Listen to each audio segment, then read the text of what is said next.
Baik, langsung saja ke materi yang pertama, yaitu bagaimana korosi terjadi pada logam. Proses terjadinya korosi hampir pada semua material, terutama pada logam, terjadi secara perlahan tapi pasti.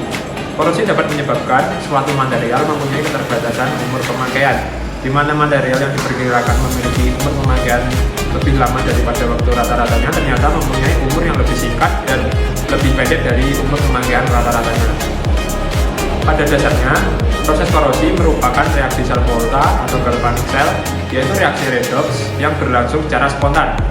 Sebagai contoh, reaksi korosi besi yang membentuk oksida besi, atau Fe2O3 yang bereaksi dengan NH2O. Secara elektrokimia, korosi besi adalah peristiwa teroksidasinya besi atau ferrum oleh oksigen O2 yang berasal dari udara. Reaksi yang terjadi yaitu sebagai berikut. Selanjutnya, pada anoda atau anodic site terjadi reaksi oksidasi. Anoda adalah bagian permukaan yang mengalami reaksi oksidasi atau terkorosi. Pada anoda ini, logam terlarut dalam larutan dan melepaskan elektron untuk membentuk ion logam yang bermuatan positif. Reaksi korosi suatu logam bisa dinyatakan dalam persamaan berikut, khususnya pada logam besi, yaitu Fe solid bereaksi menjadi Fe2 dan aqueous dan 2 elektron negatif. Elektron mengalir menuju katoda sehingga terjadi reaksi reduksi. Katoda adalah elektroda yang mengalami reaksi reduksi menggunakan elektron yang dilepaskan oleh anoda. Pada lingkungan air alam, proses yang sering terjadi adalah pelepasan H2 dan reduksi O2. Selanjutnya yaitu O2, oksigen, gas, dan 4H dan aqueous dan 4 elektron negatif bereaksi menjadi 2H2O atau liquid. Selanjutnya ion Fe2 bereaksi dengan oksigen dan air membentuk Fe2O3H2O yang dikenal dengan karat atau korosi. Fe2 dan liquid bereaksi dengan oksigen, gas, dan H2O, liquid air, bereaksi menjadi Fe2 dan O3X-H2O atau air. Selanjutnya, korosi dibagi menjadi dua lagi, yaitu yang pertama ada korosi proses kimia, merupakan serangan korosi secara langsung tanpa adanya aliran listrik pada logam. Contohnya yaitu adalah baja dalam udara terbuka. Korosi oleh proses kimia biasanya menyebar secara merata pada seluruh permukaan logam. Yang kedua yaitu korosi elektrokimia, merupakan korosi akibat dari proses elektrokimia pada permukaan logam. Akan terbentuk daerah-daerah anoda dan katoda yang satu dengan yang lainnya, dipisahkan oleh jarak-jarak tertentu. Karena potensial anoda atau kurang mulia atau tinggi derajatnya dibanding potensial katoda, maka akan terjadi arus listrik di antara kedua elektroda tersebut. Elektron-elektron akan berpindah dari anoda ke katoda sehingga anoda larut dan katoda mendapat perlindungan. Definisi elektroplating merupakan suatu proses dengan metode pengendapan zat ion yang logam pada suatu logam dasar melalui proses elektrokimia supaya logam dasar akan terlapis oleh logam pelapis. Untuk pelapisan logam menggunakan elektroplating juga menjelaskan bahwa pelapisan logam terdapat bagian logam tertentu sebagai elektroplating pelapis. Proses melindungi logam dasar dengan menggunakan logam-logam tertentu sebagai pelapis dan pelindung, misalnya nikel, krom, tembaga, zinc, dan sebagainya. Pelapisan logam secara umum pada saat ini yaitu pelapisan logam tidak lagi asing di dunia industri. Bahkan sampai masyarakat di zaman modern ini juga mengetahui pelapisan logam, khususnya pelapisan yang menggunakan listrik atau elektroplating.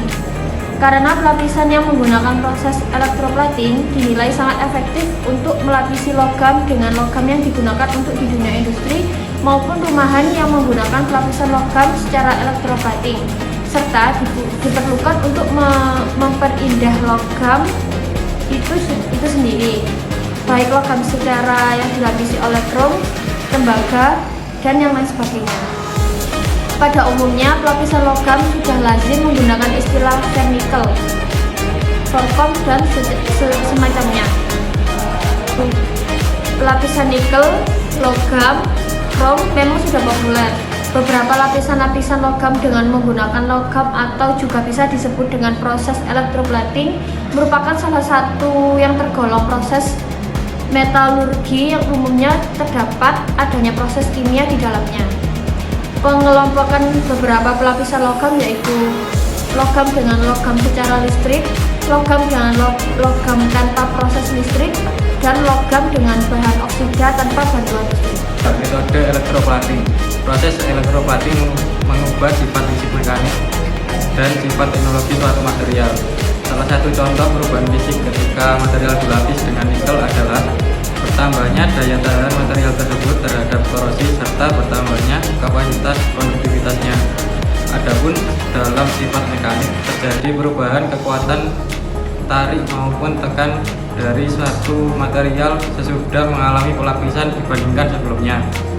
Karena itu, tujuan pelapisan logam tidak luput dari 3 hal, yaitu untuk meningkatkan sifat teknis atau mekanis dari suatu logam, yang kedua melindungi logam dari korosi, dan ketiga memperindah tampilan dekoratif.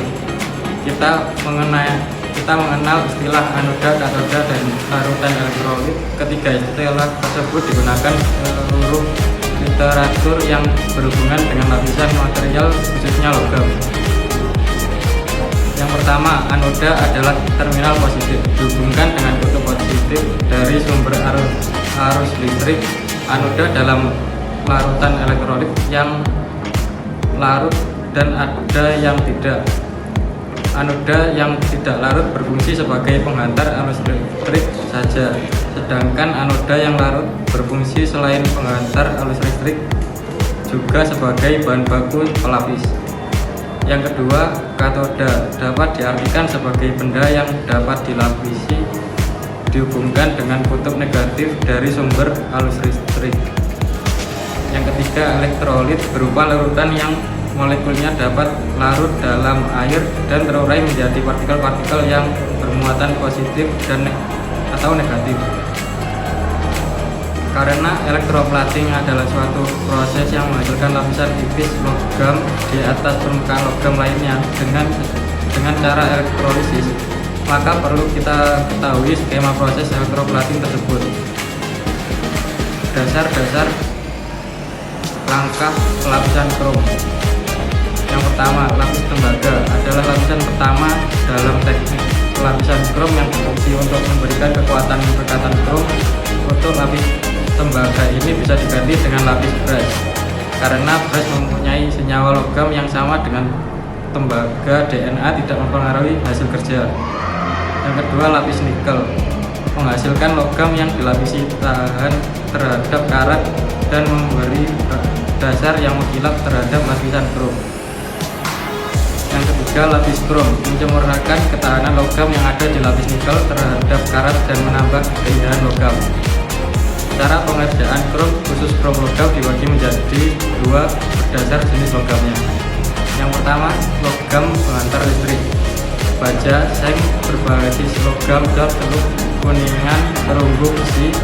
Melapis krom jenis ini sebenarnya bisa dikerjakan dengan 3 langkah proses pelapisan, yaitu pelapisan tembaga, pelapisan nikel, dan pelapisan krom. Yang kedua, logam yang daya induktivitasnya rendah, aluminium murni, dan campuran. Sebelum melakukan 3 langkah proses pengerjaan pelapisan pada logam penghantar listrik, logam ini memerlukan lapisan tambahan, yaitu bisa ditambah lapisan alumon, zinket, bondal dip, atau yang lain. Mekanisme terjadinya pelapisan logam adalah dimulai dari dikelilinginya ion-ion logam oleh molekul-molekul pelarut yang mengalami polarisasi.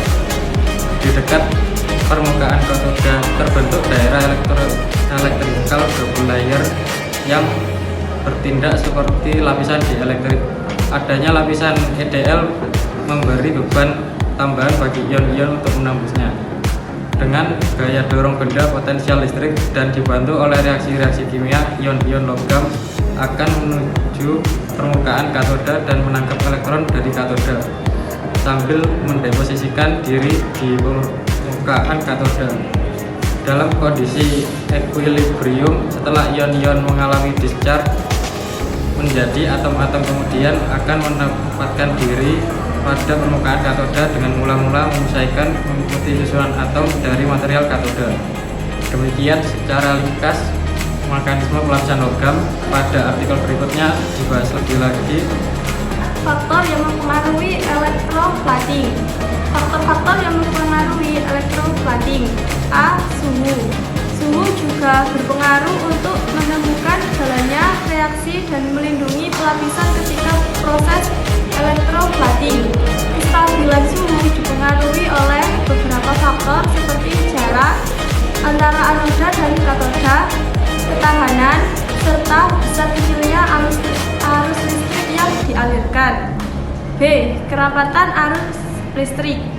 Semakin kerapatan arus listrik yang dialirkan tinggi, maka akan sangat baik juga ketika proses elektroplating ini dilakukan, karena ketika arus tinggi, ketebalan lapisan juga semakin cepat untuk pencapaiannya. D. Variasi. Variasi selain untuk menambah nilai keragaman yang berbeda, namun variasi juga harus disesuaikan. Variasi terdiri dari beberapa macam, yaitu jarak katoda dan anoda, serta arus yang dialirkan. Tidak sesuai dengan rancangan, variasi yang tidak sesuai mungkin akan merusak hasil rancangan. Variasi sebaiknya disesuaikan dengan rancangan dan tidak keluar dari rancangan sebelumnya. D. Konduktivitas. Konduktivitas larutan elektrolit tergantung pada konsentrasi ion yang besar. Nilai pH. Tinggi rendahnya nilai keasaman pH juga merupakan faktor penting dalam mengetahui larutan elektroplating.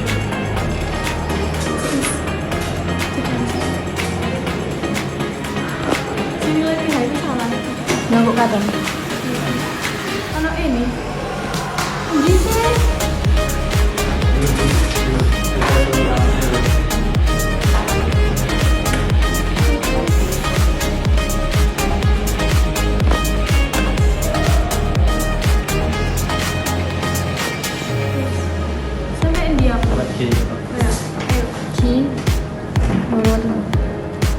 Nilai pH. Tinggi rendahnya nilai kesamaan pH juga merupakan faktor penting dalam mengetahui larutan elektroplating. F. Pasivitas. Kejadian ini sering dijumpai pada logam yang mengalami oksidasi yang menyebabkan korosi, di mana logam yang teroksidasi menjadi terkorosi juga disebut lapisan yang pasif. Bila hal ini terjadi pada anoda, maka ion-ion logam pelapis terus mengurang bahkan habis terkikis, sehingga akan mengganggu proses elektroplating. G. Waktu pelapisan. Waktu pencelupan lapisan secara elektroplating sangat berpengaruh terhadap ketebalan lapisan yang dihasilkan. Penerapan elektroplating di bidang teknik mesin. Elektroplating atau pelapisan logam menggunakan proses elektrolis memiliki berbagai penerapan penting dalam bidang teknik mesin. Beberapa penerapan utama adalah: 1. Peningkatan ketahanan terhadap korosi. Elektroplating digunakan untuk melapisi logam dasar dengan bahan seperti nikel, krom, atau seng guna melindungi komponen dari korosi. Contohnya, pelapisan krom pada piston atau poros, pelapisan seng pada baut dan mur untuk aplikasi outdoor. 2. Peningkatan kekerasan permukaan. Elektroplating dengan logam keras seperti krom meningkatkan kekerasan dan ketahanan terhadap keausan, misalnya pada komponen mesin seperti roda gigi, camshaft, dan crankshaft, alat pemotong dan cetakan. 3. Estetika dan penampilan. Elektroplating meningkatkan tampilan visual komponen dengan memberikan lapisan mengkilap atau dekoratif. Sering digunakan pada bagian kendaraan seperti pelek dan grill mobil, peralatan dan aksesoris mesin. 4. Peningkatan konduktivitas listrik. Elektroplating dengan logam seperti perak atau emas digunakan pada komponen yang memerlukan konduktivitas tinggi, seperti konektor listrik, sirkuit elektronik dalam sistem kontrol mesin. 5. Perbaikan dimensi. Elektroplating digunakan untuk memperbaiki komponen mesin yang aus dengan menambahkan lapisan logam baru, memungkinkan toleransi komponen tetap terjaga. 6. Pengurangan gesekan. Elektroplating dengan logam tertentu seperti krom membantu mengurangi gesekan antara permukaan yang bergerak yang relevan untuk bearing, dan poros transmisi. Contoh penerapan spesifik. 1. Industri otomotif, pelapisan piston atau silinder mesin untuk meningkatkan daya tahan. 2. Industri pesawat terbang, pelapisan komponen pesawat agar tahan terhadap lingkungan ekstrim. 3. Industri alat berat, memperkuat permukaan bucket atau bed excavator agar lebih awet. Dengan teknologi electroplating, komponen mesin dapat memiliki performa lebih baik, masa pakai lebih panjang, dan biaya pemeliharaan lebih rendah. Fleksibilitas tak terbatas. Keajaiban electroplating terletak pada fleksibilitasnya. Berbagai jenis logam dapat digunakan, dari perak yang berkilau hingga krom yang kokoh. Pilihan ini memungkinkan Anda menyesuaikan electroplating dengan kebutuhan spesifik, memaksimalkan manfaatnya untuk berbagai aplikasi. Nomor 7. Adhesi lebih kuat. Dilakukan oleh tangan profesional, electroplating menghasilkan ikatan yang kuat antara lapisan dan benda. Ikatan ini kokoh dan tahan lama, mencegah pelumasan, keretakan, dan kerusakan lainnya, sehingga memastikan ketahanan dan estetika barang yang terjaga sepanjang waktu. Electroplating bagaikan sentuhan magis yang mengubah benda biasa menjadi luar biasa. Dengan kekuatan yang melindungi, mempercantik, dan memperkuat, electroplating menjadi solusi ideal di berbagai industri, mulai dari otomotif, elektronik, hingga perhiasan dan desain interior.